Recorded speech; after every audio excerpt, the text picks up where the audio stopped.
যারা বহুদিন ধরে বলছিল যে 2026-এর ফেব্রুয়ারিতে নির্বাচন হবে না, সকল দলের স্বতঃস্ফূর্ত নমিনেশন সাবমিশনের মাধ্যমে তাদের এই বক্তব্য অসার প্রমাণিত হয়েছে।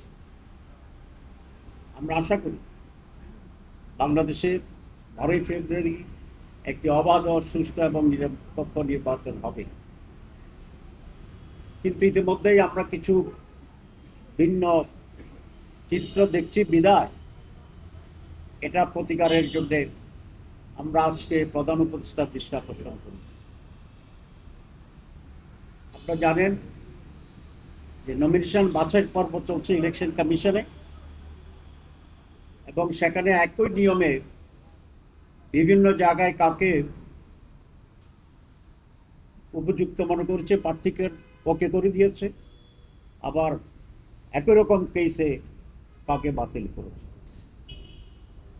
এখানে দুটি প্রধান সাবজেক্ট ছিল কারণ নমিনেশন বৈধ কিংবা অবৈধ এটা বিবেচনার জন্য। গ্রস একটা হচ্ছে ঋণ খেলাপি, আর একটা হচ্ছে দ্বৈত নাগরিক। ঋণ খেলাপির ব্যাপারে তো এটা স্পষ্ট সবসময় এটা ছিল, কিন্তু কিছু কিছু জায়গায় আমরা ইলেকশন কমিশনের একটা ভিন্নতা দেখতে পাচ্ছি। আর দ্বৈত নাগরিকত্বের ব্যাপারেও প্রাথমিক বাছাই একই ধরনের জায়গায় কাউকে বৈধ করছে, কাউকে অবৈধ করছে, এটা হিয়ারিং চলছে। আমরা শুনতে পাচ্ছি কোনো একটি দলের পক্ষ থেকে ইলেকশন কমিশনে গিয়ে চাপ সৃষ্টি করার চেষ্টা করছে, যাতে করে এই সমস্ত ত্রুটির কারণে যাদের নমিনেশন বাতিল হিসাবে গণ্য হওয়ার কথা সেটা যেন করা না হয়। আমরা খুব স্পষ্টভাবে আজকে বলতে চাই যে কোনো ধরনের চাপে নতি স্বীকার না করে যে দলেরই হোক, ইভেন জামাত ইসলামীরও যদি হয়, তাহলে আরপিওর যে নিয়ম আছে সেই নিয়মের ভিত্তিতে যেন বৈধ এবং অবৈধ বিষয়টিকে ফয়সলা করা হয়। অন্যথায় এই দুটো জিনিস প্রমাণিত হবে। এক হচ্ছে এই ইলেকশন কমিশনার দুর্বল, তাদের পক্ষে ইলেকশন করার শেষ পর্যন্ত নিয়ে যাওয়া যাবে কিনা একটা সন্দেহের অবকাশ থাকবে, অথবা এই নির্বাচন কমিশন কোনো একটি পার্টিকুলার দলের প্রতি পক্ষপাতিত্ব করছে। এই ধরনের আচরণ যদি অব্যাহত থাকে তাহলে সুষ্ঠু নির্বাচনের ব্যাপারে জনগণের ভিতরে সংশয় এবং হতাশা দেখা দিতে পারে। আমরা আরেকটি কথা বলেছি, গত 2-3 সপ্তাহ ধরে কোনো একটি দলের প্রধানকে নিয়ে যে বাড়াবাড়ি করছে গভর্নমেন্ট, অতিরিক্ত সিকিউরিটি দেওয়া, অতিরিক্ত প্রটোকল দেওয়া, এই সব কিছু মিলে তারা নির্বাচনী মাঠে যে সমতল ভূমিকার প্রশ্ন আসছে সেটিকে সুস্পষ্ট লঙ্ঘন করছে। আমরা বলেছি কাউকে অধিকতর সিকিউরিটি কিংবা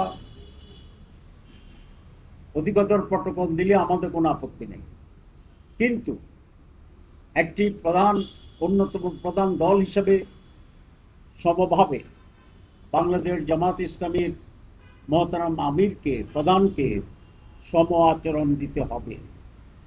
যদি এটার ব্যর্থ হয় তাহলে জাতি পক্ষপাতমূলক অপরাধের দোষে এই ইলেকশন কমিশনকে দোষী হিসাবে সাব্যস্ত করবে এবং লেভেল প্লেইং ফিল্ড এখানে বিনষ্ট হবে। আমরা আর একটা বিষয়ে দৃষ্টি আকর্ষণ করছি, বিভিন্ন জায়গায় ফিল্ড লেভেলে কোনো কোনো এসপি এবং ডিসি যারা রিটার্নিং অফিসার, তাদের আচরণে পক্ষপাতদুষ্ট একটা ভূমিকাকে আমরা লক্ষ্য করছি। আমরা তাদের তালিকা করেছি, আরও আমরা এটা অবজার্ভ করতে থাকব। এরকম ব্যক্তিদেরকে চিহ্নিত করে আমরা ইলেকশন কমিশনকে মৌখিকভাবে বলেছি, আমরা লিখিত দেইনি এখনও, আমরা একটা অবজার্ভ করছি। সেই বিষয়টি আজকে প্রধান উপদেষ্টাকে আমরা অবহিত করেছি। যদি ইলেকশন কমিশন যথাযথ ভূমিকা না নেয় তাহলে যেন চিফ অ্যাডভাইজার সেখানে হস্তক্ষেপ করেন, কারণ আমরা দৃঢ়ভাবে বিশ্বাস করি চিফ অ্যাডভাইজার ব্যক্তিগতভাবে একটি অবাধ সুষ্ঠু নির্বাচন চান, যদিও তার চতুর্পাশে অ্যাডভাইজারদের মাঝে কেউ আছে যারা তাকে বিভ্রান্ত করার চেষ্টা করছে। আমরা সেটাও তার দৃষ্টি আকর্ষণ করেছি এবং বিষয়টি গুরুত্বের সাথে বিবেচনা করার জন্য চেষ্টা করছি। আপনারা জানেন যে আমরা দীর্ঘদিন ধরে ভোট কেন্দ্রের সিসি ক্যামেরা নিয়োগের জন্য আমরা দাবি জানিয়ে আসছিলাম। আজকে চিফ অ্যাডভাইজার আমাদেরকে আশ্বস্ত করেছেন, সম্ভবত আজকে অথবা গতকাল মন্ত্রিপরিষদ মিটিংয়ে সিসি ক্যামেরা সেট আপ করার জন্য ওনারা সিদ্ধান্ত নিয়েছেন এবং সেই জন্য পর্যাপ্ত অর্থ বরাদ্দ করেছেন। সুতরাং সেই জন্য যদি এটা বাস্তবায়ন হয় তাহলে আমরা মনে করি একটা উল্লেখযোগ্য কাজ তারা করলেন এবং সেই জন্য আমরা অ্যাডভান্স চিফ অ্যাডভাইজারকে ধন্যবাদ দিয়েছি। সুতরাং ওনারা আমাদেরকে আশ্বস্ত করেছেন প্রতিটি কেন্দ্রে সিসি ক্যামেরা স্থাপিত হবে এবং আমাদেরকে এটাও বলেছেন যে কোনো কেন্দ্রে মিস হয় কিনা সেটা আপনাদের সাংগঠনিক চ্যানেলে আপনারা লুক আফটার করবেন এবং আমাদেরকে অবহিত করবেন। একটি প্রশ্ন আসছিল এবং নানা জায়গা থেকে প্রশ্ন আসছিল যে ভোটের দিন ভোট কেন্দ্রের ভিতরে আর্মিদেরকে ডিপ্লয় করা হবে কি। আমরা বলেছি শুধু আর্মি নয়, পুলিশ, র্যাব, আনসার কাউকেই ভোট কেন্দ্রের ভিতরে প্রবেশের অধিকার দেওয়া ঠিক হবে না, কারণ এটা প্রাইভেসিতে এফেক্ট করবে এবং ভোটারদের ভিতরে এক ধরনের ভয় ভীতি তৈরি হতে পারে। চিফ অ্যাডভাইজার এবং তাদের সেখানে উল্লেখযোগ্য কোনো কাজ নাই, তাদের কাজ হচ্ছে আইনশৃঙ্খলা পরিস্থিতি ট্যাকেল করা এবং সেটা বুথের বাইরে থেকে তাদেরকে করতে হবে। চিফ অ্যাডভাইজার আমাদেরকে আশ্বস্ত করেছেন যে এটা হবে না। আমরা মাঝখানে শুনেছিলাম এরকম একটি বিষয় ঘটতে যাচ্ছে, সেই জন্য আমরা গুরুত্বের সাথে এটা তার দৃষ্টিতে এনেছি এবং উনি বলেছেন না এটা হবে না, উনি আমাদেরকে আশ্বস্ত করেছেন। আমরা বলেছি যে ইলেকশনের সময় শুধুমাত্র কাছাকাছি সময় গিয়ে লেভেল প্লেইং ফিল্ডের বিষয়টি বিবেচনা করলে চলবে না। নিরপেক্ষ নির্বাচন, লেভেল প্লেইং ফিল্ড যেদিন ইলেকশনের ডেট ঘোষণা হয়েছে কমপক্ষে সেদিন থেকে হওয়ার কথা ছিল, কিন্তু ইতিমধ্যে কিছু ব্যর্থ হয়েছে। আপনাদের সামনে পরিষ্কার কাকে অনেক প্রায়োরিটি দেওয়া হচ্ছে, কাকে অনেক প্রটোকল দেওয়া হচ্ছে, কাকে অনেক প্রোটেকশন দেওয়া হচ্ছে।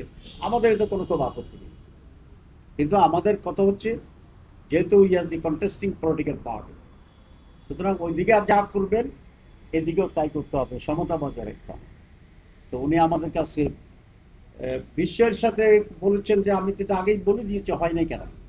এই যে না হওয়ার জন্য যে ভূতগুলো আছে ওইখানে ওনার অর্ডার এক্সিকিউট করার জন্য যে সমস্ত লোকগুলো সেখানে প্রতিবন্ধক হচ্ছে, আমরা বলেছি তাদের ব্যাপারে আপনাকে কঠোর হইতে হবে, স্টেপ নিতে হবে। এবং কিছু উপদেষ্টা আছে, আমি আগেও বলেছিলাম একবার, যে তারা যারা ওনাকে বিভ্রান্ত করে এবং অনেক কিছু ওনাকে জানতে দেয় না। উনি আজকে বলেছেন যে আমি তো এত কিছু জানি না, তাহলে বোঝা গেল যাদের দায়িত্ব ওনাকে জানানো তারা অনেক কিছু থেকে ওনাকে ডাককে রাখে। আমরা এটাও দৃষ্টি আকর্ষণ করছি যে আজকে আমরা বলে যাচ্ছি আপনি সব জানেন না, এ ব্যাপারেও আপনাকে আরও সব জানার মেকানিজম তৈরি করতে হবে। মৌলিকভাবে এই সমস্ত কথাই আমাদের আজকে হয়েছে। আমরা